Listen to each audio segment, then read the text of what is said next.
Les sujets de cette matinée, c'est une question qu'on se pose. Le douanier Rousseau est-il un artiste inclassable? De quelque façon, bien sûr, il est inclassable, mais il me semble qu'il peut tout à fait, comme nous l'avons appris par la communication de Elena Pontiggia et de Valerio Terraroli, s'inscrire dans cette lignée de l'histoire de l'art, une lignée que Valerio Terraroli a appelée archaïque.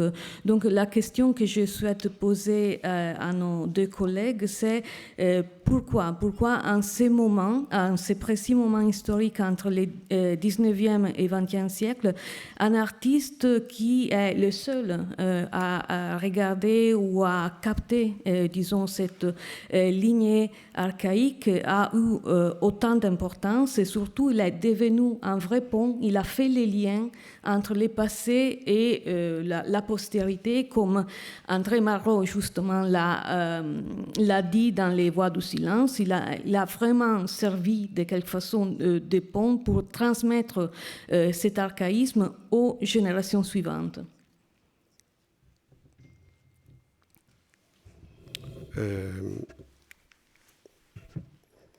Sì. Ma direi che Alors, una delle ragioni je pense forse que l'une des banale, raisons, ma una delle peut-être ragioni è che banale, lui ha mais avuto c'est il qu'il a coraggio eu di vraiment le farlo. courage Cioè, de le faire. C'est-à-dire que Rousseau non ha avuto n'a pas dei eu freni de inibitori freins rispetto inhibiteurs, n'est-ce ai pas, par rapport à ses contemporanais, contemporains, vuoi perché era et un peut-être parce autodidatta qu'il était autodidacte, sostanzialmente, sans vuoi doute, peut-être parce qu'il était la sua esperienza son di expérience vita non de aveva vie seguito n'avait pas suivi diciamo, les modalità modalités di crescita de di un croissance artista d'un o nella artiste, tradizione accademica d'une tradition o comunque a académique, fianco ou bien della à medesima, côté, ou du moins e la quindi suivante, somme toute. o Et per scelta soit par choix, o per ou casualità, bien io par credo hasard, per scelta, mais je Rousseau pense ha avuto par il choix, coraggio Rousseau di a eu le essere courage così. d'être comme ça. Et oui, parce qu'hier, on a parlé d'une grande liberté, esatto. tout E à allora fait. è questo, c'est secondo ça, me, la cosa che gli artisti, les ha artistes, ragione et Elena quando a tout à fait raison, chiudendo parce ha detto qu'elle a dit en l'hanno capito conclusion di più gli que ce artisti sont che les non i artistes qui critici. l'ont I mieux critici compris l'hanno par capito rapport a aux critiques. posteriori, Oui, les Rousseau. critiques l'ont compris E Malraux plus è tard. un'evidenza Et Malraux molto le chiara. souligne, n'est-ce pas, E poi de prima, façon certo, claire. Soffici, Et puis, Carrà l'avevano avant, intuito, Carrà, però diciamo Soffici l'avait erano un petit peu, artisti e gli comment artisti hanno dirais-je, capito, insomma, voglio avait dire, eu se pensiamo d'intuition. che Mais Picasso si on ne ha pense que Picasso comprati a acheté, n'est-ce pas, trois toiles, n'est-ce pas, 4, ecco, e non comprava però et le donc opere degli altri il n'achetait artisti, pas mi les œuvres sembra des autres artistes, donc ça me semble tout à fait Poi che lo significatif. Et prendessero in puis le giro fait delle qu'on feste se moquait de ci lui sta, era una dimostrazione dans d'affetto, des soirées, ma c'était un signe c'era d'affection un'attenzione nei finalement. confronti Et il y di un avait aussi personaggio che vraiment, aveva comment trovato dire, un ce modo personnage qui avait per trouvé raccontare une la façon realtà che de non raconter la aveva réalité uguali qui in quel momento lì. n'avait pas Ed de è pareil, qui inevitabile n'avait pas che d'équivalent. successivamente Et donc c'est sia pourquoi, diventato un modello. en fin de compte, il est devenu cette icône, ce modèle.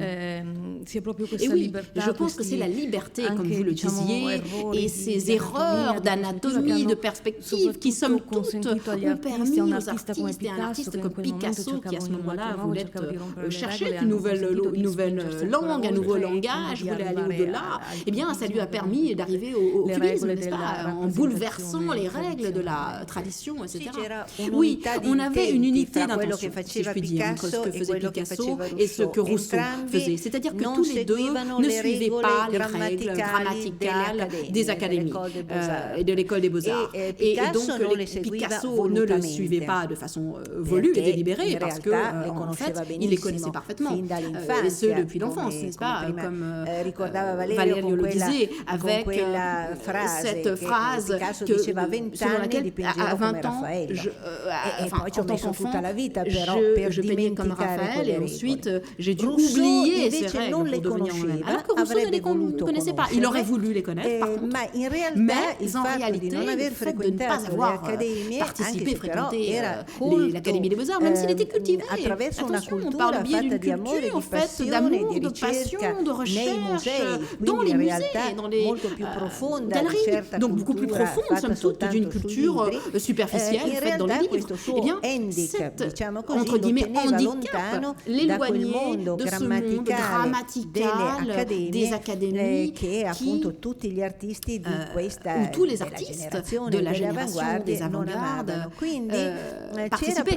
Et donc, en fin de compte, il y avait cette ligne qui allait regrouper tout le monde. Et l'unique artiste qui pouvait aimer un pompier comme Jérôme, eh bien, et faire partie du cercle des avant-gardes, c'était justement Rousseau. Et le monde de Rousseau rend et insère, n'est-ce pas, dans le monde des avant-gardes, eh bien, des aspects qui n'auraient pas pu être présents. Et si on y repense, eh bien, la leçon de Rousseau est aussi différente. C'est-à-dire que pourquoi Picasso aimait Rousseau? Futurista come Soffici non era futurista nel 10 ma nel 14, nel 13 senz'altro oui, sì, anche se poi même si bon après il s'en est détaché, il y a toujours ce rapport un peu polémique, mais pourquoi Rousseau? Come mai aime Carrà, Rousseau? che anche lui veniva dal futurismo, ama Rousseau? Ebbene, perché potremmo dire perché gli artisti non si pongono troppi steccati, categorie, definizioni strette come fa la storia dell'arte. Come le fait l'histoire de l'art. Noi se vediamo un'opera di Rousseau, diciamo, o perlomeno si diceva quando studiavo io 40 anni fa all'università, si sarebbe detto questa è un'opera figurativa, Kandinsky fa un'opera astratta. In realtà vediamo che Kandinsky nel suo almanacco del Cavaliere Azzurro, Bibbia dell'arte astratta, momento centrale della diffusione della nuova arte in Europa, pubblica il Doganiere Rousseau. Il publie. Quindi vedete che le categorie sono sempre più complesse di quanto la storia dell'arte, anche la migliore, non ci insegni.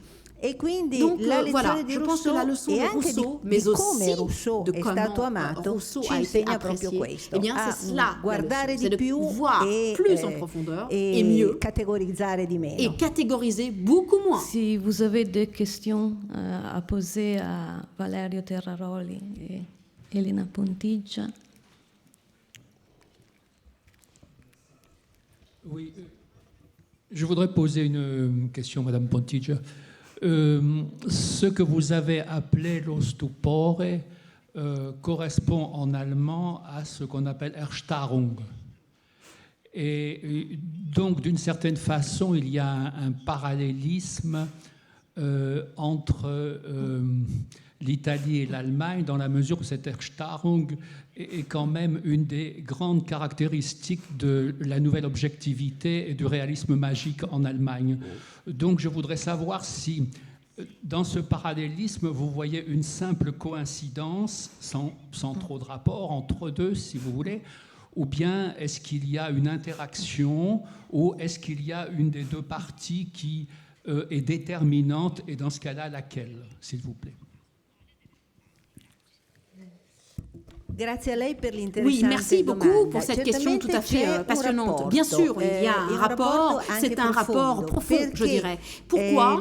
Eh bien, l'art de la nouvelle objectivité allemande, en particulier celle-ci, c'est-à-dire qui gravite autour de Munich, la galerie Neue Kunst de Hans Goltz, qui par ailleurs avait été la personne qui en 1912 avait réalisé une expo du Chevalier Bleu, in quella galleria si diffondeva la rivista Valori Plastici, la revue des valeurs plastiques. C'est une revue où écrivait Carrà, De Chirico, Savigno, in cui et donc si diffondeva la metafisica. La metafisica come arte, non tanto e solo di manichini o di piazze d'Italia, piazze deserte, ma arte dello stupore, de l'art de la stupeur, c'est-à-dire de l'énigme, c'est-à-dire que l'on ne comprend la pas. Metafisica, Et la per la métaphysique, prima volta pour la première fois, nel Novecento, dans nell'arte della modernità, è eh bien, una avanguardia, passatemi il termine, De Chirico sarebbe inorridito e si rivolterà nella tomba,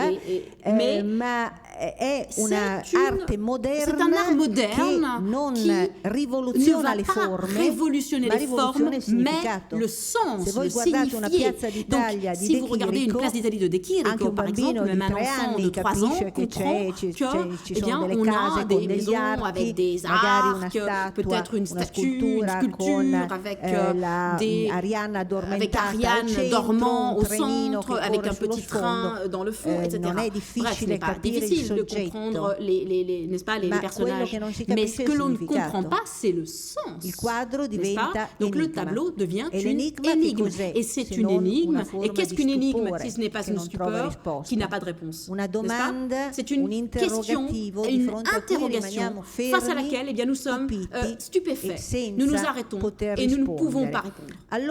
Alors, par le biais de la métaphysique, nous avons une grande partie de la nouvelle objectivité allemande, et en particulier Franz Roh, qui plus tard publiera en 1925 Malischer Realismus. Eh bien, si riallacciano al doganiere Rousseau, non a caso, come è stato detto nel libro Realismo Magico, le réalisme magique publié en 1925 par Franz Roh, bien dans ce livre, le douanier Rousseau apparaît, et il apparaît sous une forme importante, comme une sorte de père de la recherche, qui en Allemagne, attention, aura aussi des caractères dramatiques, de déformation, mais de grandes de tragédie et d'expressionnisme important. Mais dans cette Allemagne, même plus proche de l'Italie, celle de Munich, autour de Munich, tout à l'heure on voyait ce superbe, Valerio le montrait, ce superbe